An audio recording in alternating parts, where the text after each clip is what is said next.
I actually have been married 13 years to my high school sweetheart. In fact, my first memory of my wife, I grew up in a small town in the mountains of California. My first memory of my wife, I was in 3rd grade. No, really, my friend Jesse had a crush on this girl named Stephanie. And he said, hey, Sean, go sit by this girl, Stephanie, and ask her if she thinks I'm cute. Well, since my friend Jesse asked me, when I sat by this girl, Stephanie asked if she thought Jesse was cute. I don't remember what she said, but the bottom line is, I married her, and he didn't. But that might help explain why my favorite song is the 80s song, Jesse's Girl. Yeah, some of you saw that coming. We've got 3 kids. I have a son, Scotty, who is 9 years old, and he's just absolutely into basketball. He wants to play in the NBA, and I keep reminding him, son, you're going to be short and white like me. I actually played college basketball. That might surprise you, but it proves only one thing. There must be a God, right? Then I have a daughter who's 6. She's blonde, just super cute. And the other day we were having pancakes, and she looked at me, she said, Dad, I love you more than pancakes. And I thought, oh my goodness, I can just die and go to heaven. And then I've got a son who's 10 months old. Oh my goodness. This kid has blue eyes and red hair. It's the cutest thing ever. He can't talk yet, but I look at him, I just go, blah, blah, blah, blah. He looks at me, goes, blah, blah, blah, blah. I think that means I love you, Daddy. Now, why do I tell you this? Because tonight we're actually looking at a pretty heavy subject. And I'm not just going to give a normal talk. What I want to do is I want to speak to you as a dad. Because I have 3 kids, and I love my kids to death. I'll do anything to see my kids grow up and follow the Lord. I've been teaching high school for a decade, pouring my heart into young people just like you to help them be everything that God has designed them to be. And that's what I want for you here this morning. But I'll tell you something. I believe out of all the tools, so to speak, that Satan has in his bag to wreck this generation, I think the issue we're going to look at tonight, he's been using in more young people's lives to devastate their self-image, devastate their relationship with God, devastate their spiritual lives. And if you haven't figured it out yet, my topic tonight starts with P and it ends with orn. And it's not about popcorn, as the junior higher shouted out last time I mentioned that. We're actually going to start by understanding what the word means, because in our culture, so much of a debate about an issue is who gets to define the terms. What does pornography actually mean? You know where the definition comes from? It technically means writings about prostitutes. Writings about prostitutes. So if you want to understand the spirit of pornography and how it affects relationships and culture, think about the issue of prostitution. It's all mainstream now. That's what Seth Rogen's character said to his intended love to talk her into making a pornographic movie with him in the 2008 film Zach and Miri Make a Porno. I'm just going to show you really fast so you understand the scope of this issue. I'm about to put some statistics up here, but realize something. The moment I put these statistics up, the internet is growing so quickly that they're already out of date. It's impossible with the expansion of the internet worldwide, but this will give us a sense of how big it is. 42.7% of all internet users, every race, gender, and age, look at pornography. Every second, about 28,000 people are viewing porn. Every second, 28,000. Worldwide porn revenue is $100 billion. $100 billion. Every day, 2.5 billion, not million, billion emails are sent, pornographic emails. 86% of all men in America, almost 9 out of every 10, quote, interact with pornography once a month. And half of all men in America, 1 out of 2, view a pornographic film at least once a week. But what surprised me when I started to research this and started to realize it was such an issue with this generation is that this isn't just an issue for men. Do you know roughly 30% of all pornography is viewed by women? 30%. You see, what's happened is the male market has been essentially saturated.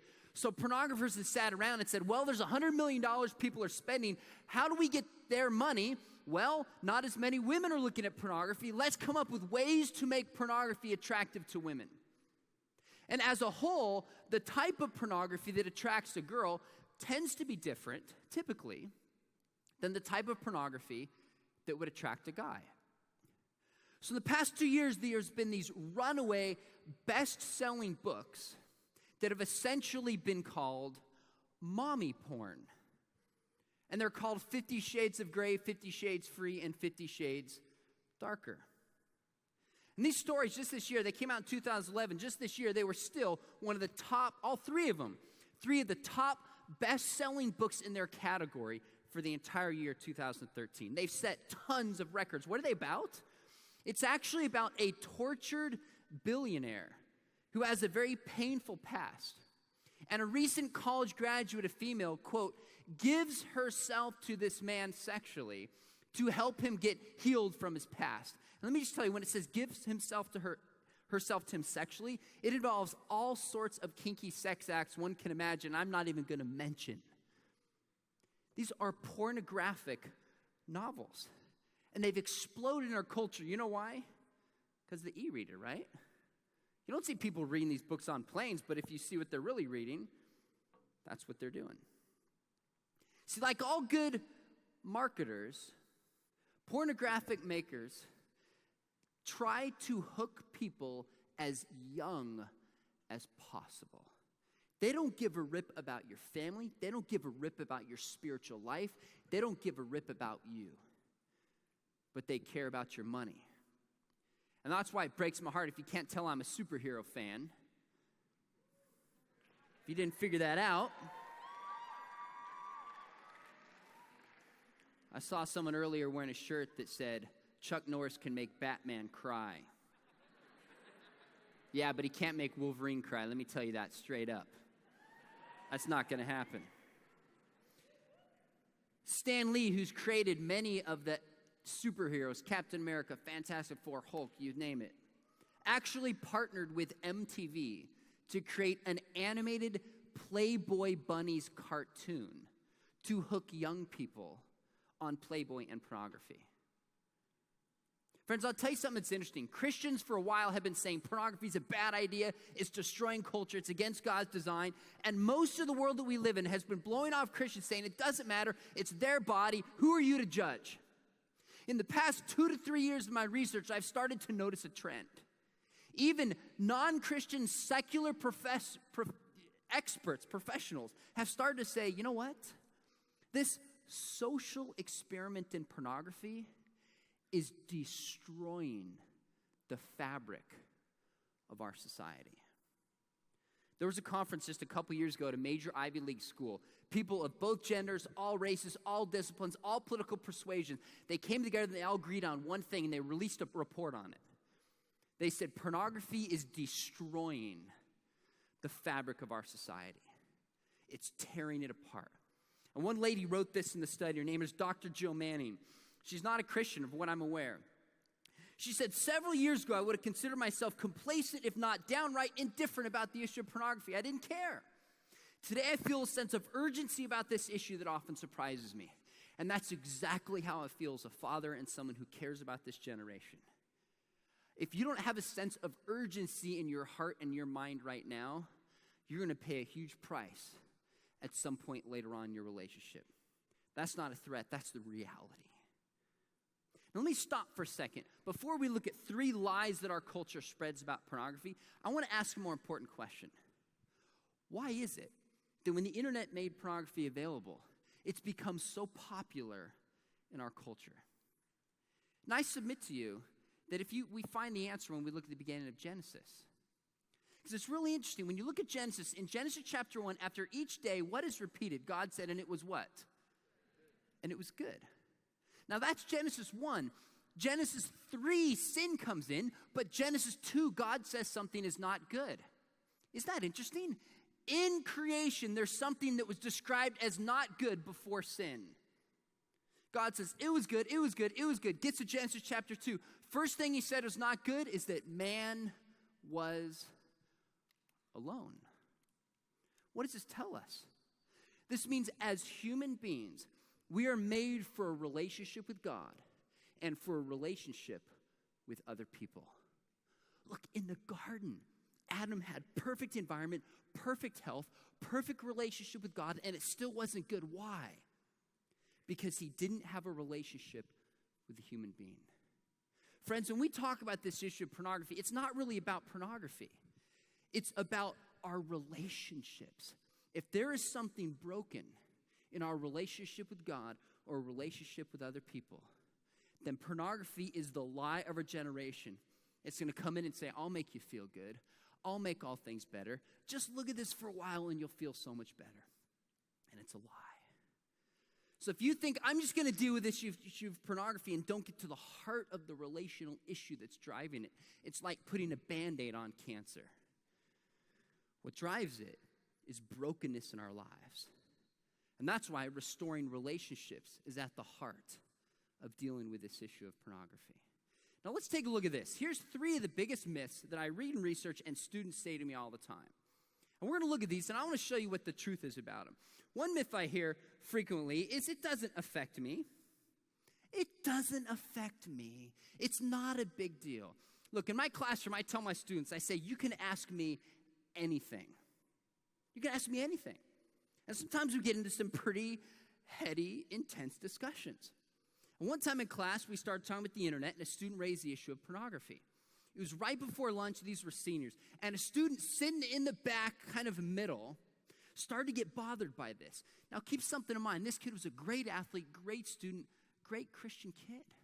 And he was getting bothered by this. And as soon as the bell rang, kids left for lunch, he came up to me and said, Mr. McDowell, can we talk? I said, no, it's my lunch break. Come back later. I'm just kidding. I didn't say that. You all know that teacher who would say that, right? Don't mention their name. Gosh. He sits down. I said, what's going on? Before he could say anything, he puts his head in his arms like this, and he just starts to cry. I said, what's going on? He told me that for about 6 months, at night, he'd go into his room, turn his light off, so his parents thought he was going to sleep, take his computer, take his phone, and just look at pornography for hours. He's crying at this stage, and he says to me, he says, what do I do? He said, my dad asks me if I'm being honest and I'm protecting my eyes. I look my dad in the face and I've lied to him. What do I do? And I asked him the first question every time a young person comes up with me and shares something like this. I say, can you tell me first, how has this affected you? You know what he said? He said, since I've been looking at pornography, I cannot look at a girl the same. He said, in fact, I cannot look at a girl without undressing her in my mind. It doesn't affect me? What a lie. It doesn't affect me? Pamela Paul, a journalist, she said, a single 20-something graphic designer told me he would find himself in bars berating himself over the way he scanned potential dates. I'd be saying, no, her breasts are too small, she's not worth it, then wonder, who have I become? Why am I judging women like this? It doesn't affect me. Gary Brooks is a psychologist at Texas A&M. He explained softcore, and this is softcore pornography. He said the problem with softcore pornography is that it's voyeurism. It teaches men to view women as objects rather than to be in relationship with women as human beings. Did you hear what he said? He said if somebody looks at pornography, it causes that person to start viewing the other human being as an object, because this human being is divorced from relationship, it's divorced from emotion, it's simply an object that I look at to bring myself pleasure. St. Augustine said we're supposed to love people and use money. But the reality is we love money and we use people. Whether we like it or not, if we look at pornography, we are using people. You can't say, I am second, and look at pornography. because you're putting yourself first. That's a reality.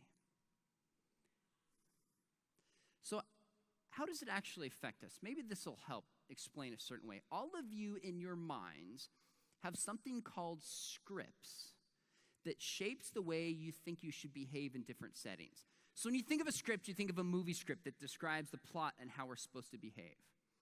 But we also have scripts about how we behave in different settings. For example, all of you have a script in your mind about how you're supposed to behave at a football game, right? At a football game, you know there's a certain way you behave, and it's different than how you behave at a library. At least how you should behave at a library. Now, I doubt anybody sat you down and said, now, here's the way you're supposed to behave at a football game. By the way, when your team scores, stand up and cheer. When the ref makes a bad call, boo him. Don't put your feet on the shoulders of the person in front of you. Oh, and by the way, if you take $5 and give it to the person next to you, very shortly later, peanuts, popcorn, candy, or a soda will come back to you. Nobody told you that, but how'd you learn how to behave at a football game? You just went, and without even thinking about it, you observed how people act, and you built a script in your mind, and we act accordingly.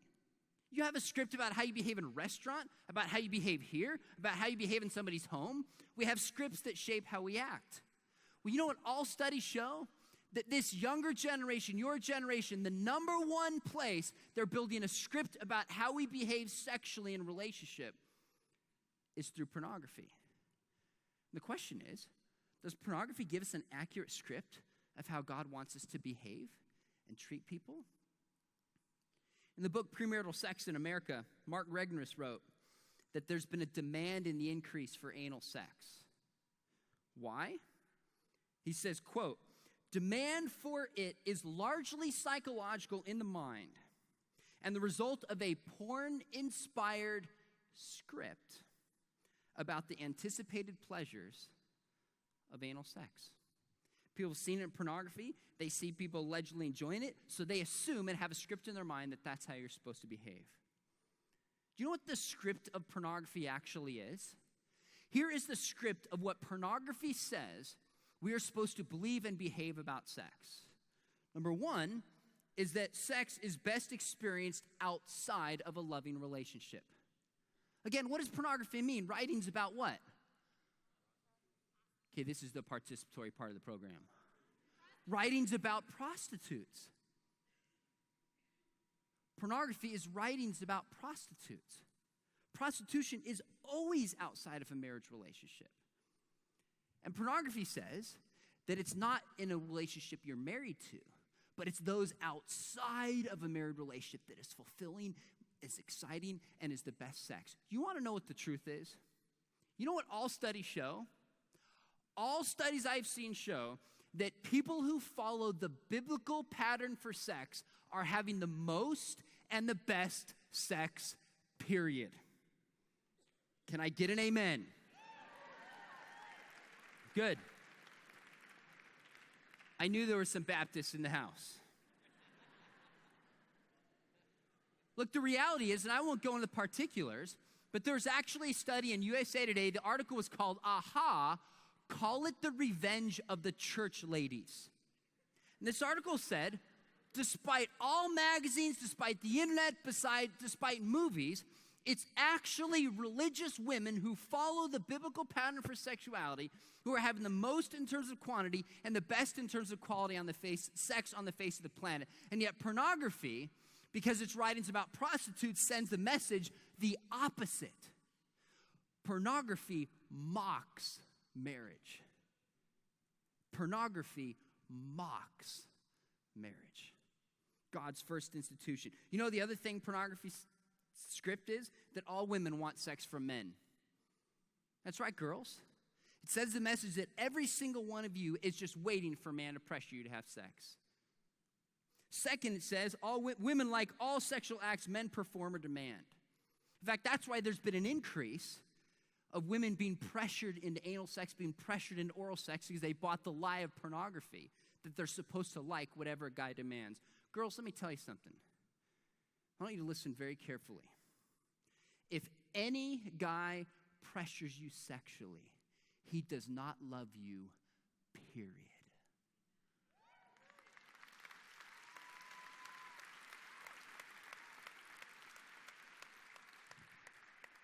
You are made in the image of a God who loves you and cherishes you and says that you are beautiful and you deserve better than that. Guys, protect the women.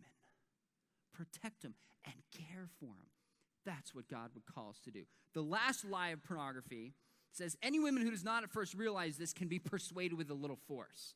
So pornography says that if a girl says no, she's really playing hard to get, and she means yes. That's why in many college campuses there's been such an increase in date rape, because people have seen pornography and think, oh, she's really playing hard to get, and they pressure somebody, and it results in date rape. It doesn't affect me. Do you know guys who watch a lot of pornography, when presented with a man who's committed rape in a court of law, will consistently say they should have a less sentence because the guy couldn't control himself? Pornography doesn't affect me? What a lie. We know the second one often here is I'll quit later. This is probably the number one myth I hear from young people. In fact, I'll tell you, within the past few months, I had a guy come up to me, student, married to a girl who essentially could be a model. She's beautiful. And he heard all the warnings from his youth pastor about pornography. But you know what he thought? He thought, when I actually get married and have the real thing, I'll quit looking at pornography. He got married. It didn't quit. His wife discovered it months into their marriage, and it has devastated their marriage. I'll quit later is a myth. In fact, I think maybe the best way to understand this is to take a look at the brain and see how unbelievable the brain is. Do you know within the brain, neurons form over 100 trillion connections? In your brain, there's at least 100 trillion connections. Now that's a big number. If you can't grasp that number, just think of our new national debt. You got it? You got it? Dr. McElhaney in his book Hooked, he said, the human brain is without question the most complicated 3-pound mass of matter in the known universe. And I don't mean this brain.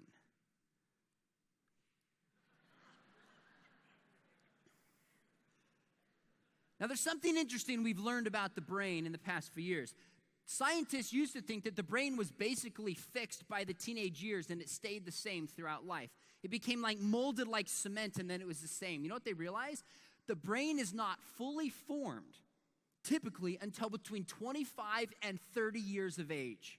In fact, the decision-making part of the brain is not even formed until the upper 20s. Do you have any idea how much relief this gives parents of teenagers when I tell them this? Now, why is this important? We've actually learned that the brain can be molded and adapted throughout all of life based upon experiences and beliefs. Your brain is not set. You can actually change your brain, so to speak. Now, here's certain things you know about the brain. One thing in the brain is called neurons, which is the cells through which electricity flows. Another part of the brain is called support cells, which help the neurons. But then the part I want to focus on for a minute in the brain is called the synapses. And these are the connections between neurons that allow the brain to communicate. Now, if you've read anything about the brain, you'll hear a common statement such as this. And I want you to remember to write it down if you have a sheet of paper. Okay, I don't have to write stuff down. I have photographic memory.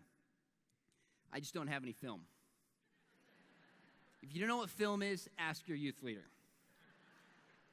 Neurons that fire together, wire together. Neurons that fire together, wire together. What does this mean? As you have certain experiences or you make choices, the neurons in your brain start to form certain pathways. And then you begin to operate naturally down those pathways without thinking about it. It becomes a habit. So think about it this way. Not too long ago, my brother-in-law took this picture of monkeys when we were on a safari in Africa. Now, I learned something about monkeys. Do you know if you take monkeys and you sew their fingers together, I know what you're thinking. What kind of sick person would sew a monkey's fingers together?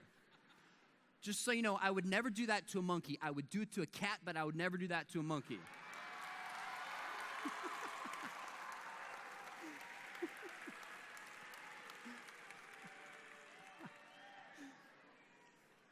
They've actually taken, if you take the different digits in your fingers, you actually have distinct synapses in your brain that control your individual digits, and the same is true of the monkey.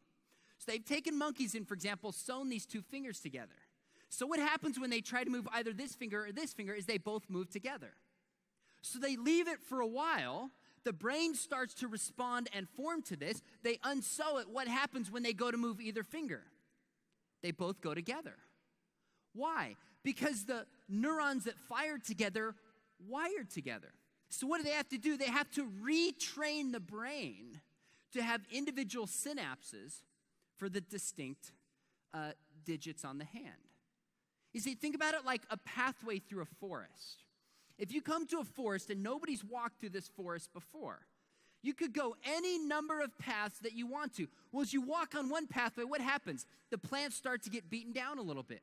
And then you walk it again, it gets really beaten down. And then as soon as somebody walks it a bunch of times, it forms a path like this. Now, anybody who walks through this in the forest wouldn't even think twice. They naturally just go along this pathway. It would almost be like a habit for them. This is what happens in the brain. You see, in the brain, as we view certain things, as we make certain choices, even as we believe certain things, the brain molds itself and we naturally operate that way without even thinking about it. It becomes a habit wired into our brains. So a way that this really helped me to understand something is actually something that I'm going to call a love apple. Guys, you're going to want to listen up to this one. Now, in the Middle Ages, they couldn't text each other, send each other pictures. And when a lover was separated from his beloved, last time someone shouted out lover and beloved,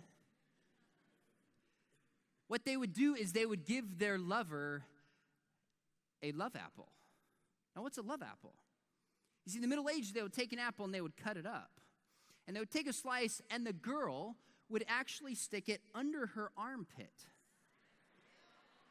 Close her armpit for hours, maybe days if she was really committed, and this apple would completely soak up her body odor.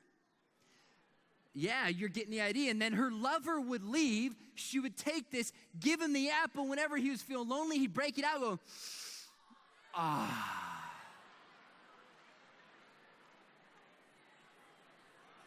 Now, I just noticed that none of you wrote that down when I mentioned it. Now, I'm guessing by your reaction that pretty much all of you think that's nasty. Now, realize something. You think that's nasty because in our culture, in American culture, what do? We shower to get rid of smell. Then we put deodorant on to hide it. And then we put cologne on top of that to get a different smell. Hey, look, not every culture in the world does this. Even today, don't believe me? Go to France. But if you go in the past, what would happen is they were not turned off by body odor. From the moment a child was born, they would smell it, they would get used to it, and their brains would actually physically form and find pleasure in human body odor. Now, you say this is disgusting. All other things being equal, if you lived in the Middle Ages, you would actually find this appealing. Why? Because our choices and our experiences physically mold the structure of our brains. You know what we've learned recently, friends? That when people look at pornography, in fact, the first time someone views pornography, it physically changes the structure of the brain. You see, the brain actually can become wired to sexually cue a computer. People who look at pornography, especially younger when the brain is most moldable, train their brains to view a certain image and respond sexually to that image. You know what happens? When they go to the real world and try to experience the sexual relationships God has given them, they start to realize that nobody in the real world can live up to those images. And they can't, because they're human. That's why, quote, a scientist said, in our critical periods, we can acquire sexual and romantic tastes and inclinations that get wired into our brains and can have a powerful impact for the rest of our lives. For the rest of our lives. Your brain can become trained to sexually cue a computer. Looking at pornography physically shapes the structure of your brain to sexually cue a computer. That's what it does. That's why Pamela Paul said, boys who look at pornography excessively become men who connect arousal purely with the physical, losing the ability to become attracted by the particular features of a given partner. Instead, they recreate images from pornography in their brain while they're with a real person. I'll never forget when I was a kid, my dad used to speak out publicly a lot. He still does on the issue of sexuality. And he was, after his talk one time, a woman came up to him who teaches at a well-known university, not this one, but a school like Indiana Wesleyan that just stood for truth and a biblical worldview. She said to my dad, she said, I got to tell you something, I don't know what to do. She said, I have been married to my husband for years, and my husband cannot reach a sexual climax with me unless he takes a Playboy and puts it on the pillow next to my head. Guys, do you have any idea how devastating and humiliating that is to a woman? Why? Because this man looked at pornography for years and physically shaped the structure of his brain and then recreated images when he was with a real person. I'll quit later. It doesn't affect me. You know, another way to understand this, part of the brain is something called neurochemicals. See, neurochemicals in the brain send messages from one cell to the other. And there's a popular chemical you've probably heard of called dopamine. And dopamine is actually just called the reward chemical. If you take a risk, like you go on a roller coaster, you're kind of waiting, there's anticipation. When it's done, you have this sense of like, I did it, right? You ever heard of a runner's high? If you exercise and work out and push yourself, you kind of get a natural high. Well, God has designed the body that when we take a risk or exert ourselves physically to a certain level, dopamine is released in the body and it kind of rewards us with a natural high. Well, you know what drugs do, right? Drugs short-circuit the whole risk-taking, short-circuit the whole physical exertion, and cause dopamine instantly to be sent to the receptors in your brain, and you get a high instantly. Well, what happens if you get a certain high through a drug, and then you want to get the same high the next time? You got to take more of that drug or a harder drug, right?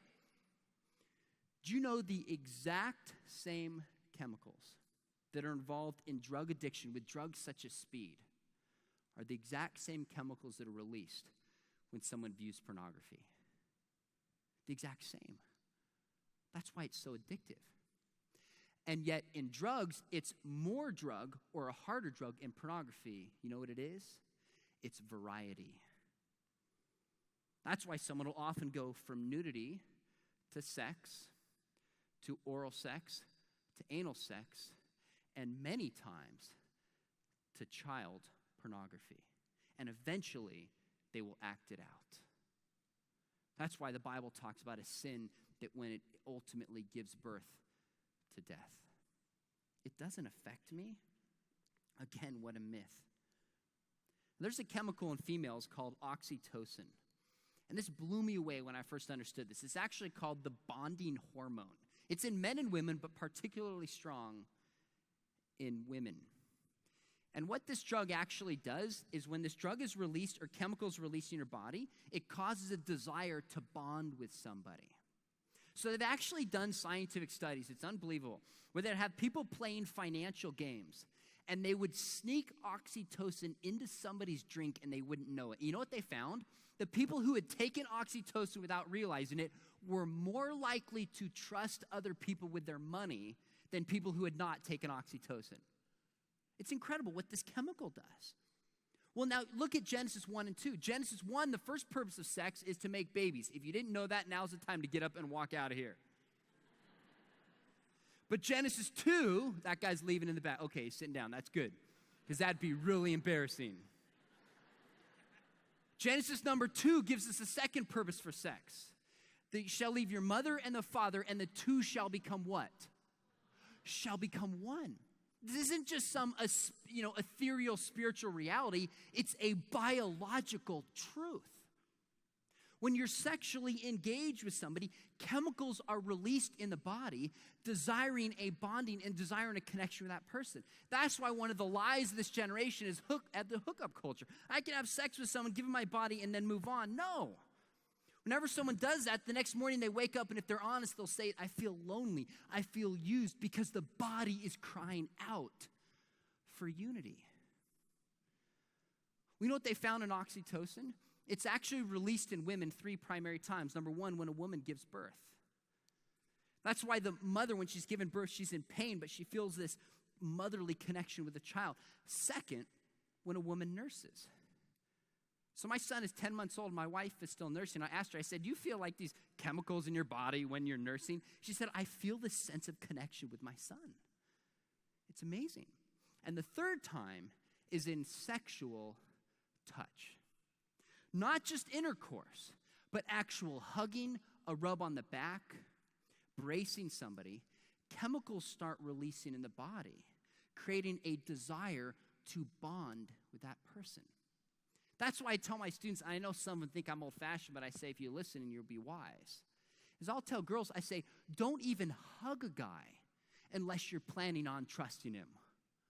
Because when you hug somebody, chemicals start to go in your body and you crave this unity, you crave a oneness and a relational connection with this person. And yet Dr. McElhaney from the Medical Institute for Sexual Health, he said, young girls cannot know that they are seriously damaging a bonding mechanism they are born with when they either look at pornography or they're sexually involved. So God has put oxytocin in you that when you found your spouse, it actually helps you bond and create a unity with that person. Viewing pornography or being sexually involved damages that bonding mechanism. Now, in guys, there's an equivalent of oxytocin. It's called vasopressin. It's actually called the monogamy molecule.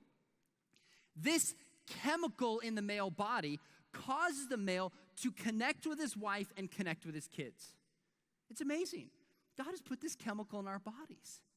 Now, they've actually found in certain animals a high degree of faithfulness among animals. In other words, there's this animal called a prairie vole. Take a look at this thing. It's like a hamster. And you know what they found? Prairie voles, they have a male and a female, they partner up, and they stay sexually faithful for life. They're monogamous. Well, some scientist got the idea. He thought, I wonder if we look inside of it. They found a lot of vasopressin. They said, I wonder what would happen if we would remove the vasopressin. How would these prairie voles start to behave? You know what happens to these prairie voles? When they remove the vasopressin, they start sleeping around. They start cheating on their vole spouse when this chemical is gone. Now, obviously, we're not simply animals that act on instinct. But you know what this tells us? Is the power of these chemicals God has put inside our body. And when the scriptures say, avoid sexual immorality, God is saying, I want to protect your bodies. I want to protect your marriage so you can have everything that I've designed for you to have. So when somebody views pornography or somebody's sexually involved, it actually damages the bonding mechanism that God has put inside of us. That's why Dr. McElhaney said, again, boys simply do not know that their brains are flooded with vasopressin during sexual intercourse. And the neurochemical produces a bond with every woman they have sex with. You view pornography, these chemicals are released, and your body's craving connection, but it's just an image. So maybe some of your youth pastors have done this. They take duct tape, and I got remotely hairy arms. If I put duct tape on my arm and rip it off, how's it going to feel? Yeah, it's going to hurt, right? But then I go to this arm, I put it on, it's going to hurt a little bit, but it loses some of its stickiness. Then I put on my leg, then I put on your arm. Each time it's used, it loses its stickiness. This is exactly what happens to the bonding mechanism in the body that God has put inside of us when we're sexually active or when we view pornography. It doesn't affect me. I'll quit later. Can we see how foolish some of these ideas actually are? And the last one people say is, I'm not hurting anybody. Well, I'm not hurting anybody. First off, I don't buy this as a good ethic. I mean, I can think of a lot of things people could do that maybe wouldn't hurt somebody. What about a peeping Tom? The person who's being viewed may never know it. They might not be hurt, but they were certainly wronged, weren't they? But the question is, does it actually hurt anybody? I wish I had time to tell you all the stories of women I've talked to who discover their husband's porn addiction. You know what they say? They say things like this: I have no idea who he is anymore. I feel like I've lived a lie the entire time I've been married. I thought we had a good marriage until this was discovered. Women will talk about betrayal, loss, mistrust, devastation, and anger. Many fathers ignore their kids to look at pornography. In fact, one of the top reasons cited for divorce, number 1 and 2, are finances and pornography, or sexual relationship that began on the internet. I'm not hurting anybody. Well, there actually was a fascinating study that was done, and they took 2 groups of men, and they watched different things in the television, and then they partnered them with women to accomplish some kind of high-stress test. One view of the guys watched the news. The other group of guys actually viewed pornography, and then they partnered with women, and women did not know what the men had just done. And then they were observing the men to see if they treated the women differently. You know what the study showed? I'm going to read it to you so I get it exactly right. It said, quote, experimenters found that men who viewed porn showed more dominant behavior, touched their female partners for longer periods of time, and ignored their partner's contributions more often than males who viewed news clips. The women whose partners had viewed porn showed similar levels of anxiety, physical proximity, partner touch, and gazing as their partners. And then Anna Bridges, who created the study, said, it suggests that women are affected by a partner's use of sexually explicit material, even when they are unaware of such use. Friends, every sin hurts somebody. It hurts God, it hurts us, and it hurts our relationships.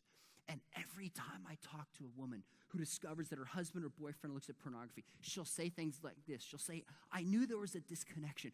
I knew something was wrong, but I just couldn't put my finger on it. I'm going to tell you, more than anything else that makes my blood boil is, do you know there are more people, children, in sexual slavery today than at any point in world history? And you know what drives it? Is pornography. If you look at pornography, whether you like it or whether you want to admit it, you are indirectly contributing to the sexual slavery of children. There's a direct link between the two. I'm not hurting anybody. I'll quit later. It doesn't affect me. Friends, these are lies from the pit of hell. God designed sex between a man and woman, and it's beautiful, and it's good, and it's wonderful when we follow God's pattern for sexuality. But when we step outside of guidelines, that's when there's hurt, that's when there's pain, that's when there's shame, and that's when there's regret. I am not here today. I didn't come all the way from California to make you feel guilty. If you're sitting there going, man, I feel guilty. Okay, what do I do with this? My point is to shake you up a little bit and to help you realize that this is a serious issue. But I also want to tell you something. If you want to deal with this, let me tell you this. You got to begin by believing something. Are you ready? That if you have looked at this twice and you have images in your mind, or if you've been looking at this for years, you know what you got to first believe is that God can heal you. Do you believe that? I have seen young people who've looked at pornography a couple times, and I've talked to men who have been hooked for decades. And God has brought them out of this and transformed them and renewed them. I don't care how much you've looked at it. I don't care the things you've been subjected to. I mean, I care about you as a person, but let me tell you something. God is bigger than all of that. We worship a big, gracious, loving God who can bring all of us through this. if we're willing to trust him. But let me tell you something else. If you're sitting there going, man, this is an important issue. I'm going to try harder. I'm going to stop looking at pornography. I'm going to have some boundaries, and I'm going to conquer this. You're going to fail. You will. You cannot do it by your strength alone. Do you realize this? That's why, remember, Adam had a perfect relationship with God, but it wasn't right until I had a relationship with human beings. We need the body of Christ. We can't do it alone. It's with the love and the encouragement and the support of our Christian friends and our parents and a mentor and a pastor that God uses to bring us through this. So number one, God can heal you this. Second, you can't do it alone. But third, realize it's not by human effort. It's by God's grace alone. Friends, I'm guessing some of you are sitting here right now saying, Sean, God, if you knew the choices that I've made, if you understood the things that I've done, you would know that God can't forgive me. In fact, you'd be so ashamed of me. Let me tell you something. If that's how you feel, I hurt for you. Because that is not true. We worship a God who went to the cross and was tortured to pay for all of our sins. Someone posted on my Facebook this week, they said, Sean, what would you do if your kids became gay? And my response was, I said, there's nothing my kids could do to make me not love them. There's nothing. And let me tell you something. That's exactly how God feels about you. Right now, Satan is sitting there trying to beat you up, saying, you call yourself a leader? You go to a Christian camp, you go serve, and you look at pornography? Shame on you. And Jesus is standing there saying, I love you, and I forgive you. That's why the Bible says God will separate our sins as far as the east is from the west. Right now, I'm going to ask the band to just come back up here. I'm going to challenge you to think about something. You've had a chance to respond to the gospel and believe in Jesus Christ. And many of you, from what I hear, over 30 of you decided to trust in Jesus Christ. And that's unbelievable and awesome what God is doing here. And I know the rest of you, or many of you, are sitting here going, man, I believe in Jesus and I trusted him, but I struggle with this. Man, I have fallen into sin. I want to, but I don't know how to beat it. My encouragement to you is I'm actually not going to have you stand. I'm not going to have you come forward. Because when we're done with this, you're going to go back and you're going to have times with your group. And my challenge for you is this. Some of you have really wrestled with this. And some of you, God has already brought through this. If that's you, would you share that with your group? Would you just share with your group? And it'll be guys talking with guys and girls meeting with girls. Will you just talk about how God has brought you through this? You've experienced his forgiveness and you've experienced his grace. If you haven't and you've been bearing this inside, I'm going to say maybe tonight is the time. You're going to open up to your youth pastor, open up to your group, and just say, you know what, I've blown it. I need help in this area. And let me tell you exactly what your group is going to say. Are you ready? They're going to hug you, and they're going to love on you, and they're going to cry with you, and they're going to lock arms, and they're going to be there with you to walk you through this issue so you can experience the freedom that God has for you. It says in 2 Corinthians 4:2 that we do not walk in shame. We do not walk in shame, but we walk in the forgiveness that God has given us. Friends, in a minute, I'm going to ask Steve to briefly share his story. Because we were talking backstage before this. He started to share something with me that blew me away. I thought, you've got to share this with the students. You've got to hear his story, how God has redeemed him and has transformed him. And that he was sitting in a place very similar to you, not taking this as seriously as he could, and there were consequences in his life. Now, God has healed and restored him powerfully. But I want you to hear his story and learn from his example. And when you go to your group tonight, will you share with your group? Because God wants to heal you and free you from this so you can experience everything that God has for you to experience. Let's pray, and then Steve's going to take it away. God, thank you for being here this week. It's so obvious. You've been working through the band. You've been working through the groups. You've been working through the service projects and the leaders. God, thank you for bringing many people into your kingdom this week alone. God, I pray as we look at this issue of pornography or whatever other sin or struggle it is, God, just help us to know that your loving arms of grace wrap around us and you forgive us and you are proud of us and you love us and you want to set us free to experience everything that you have for us in life. God, be with us the last few really hours and couple days we have.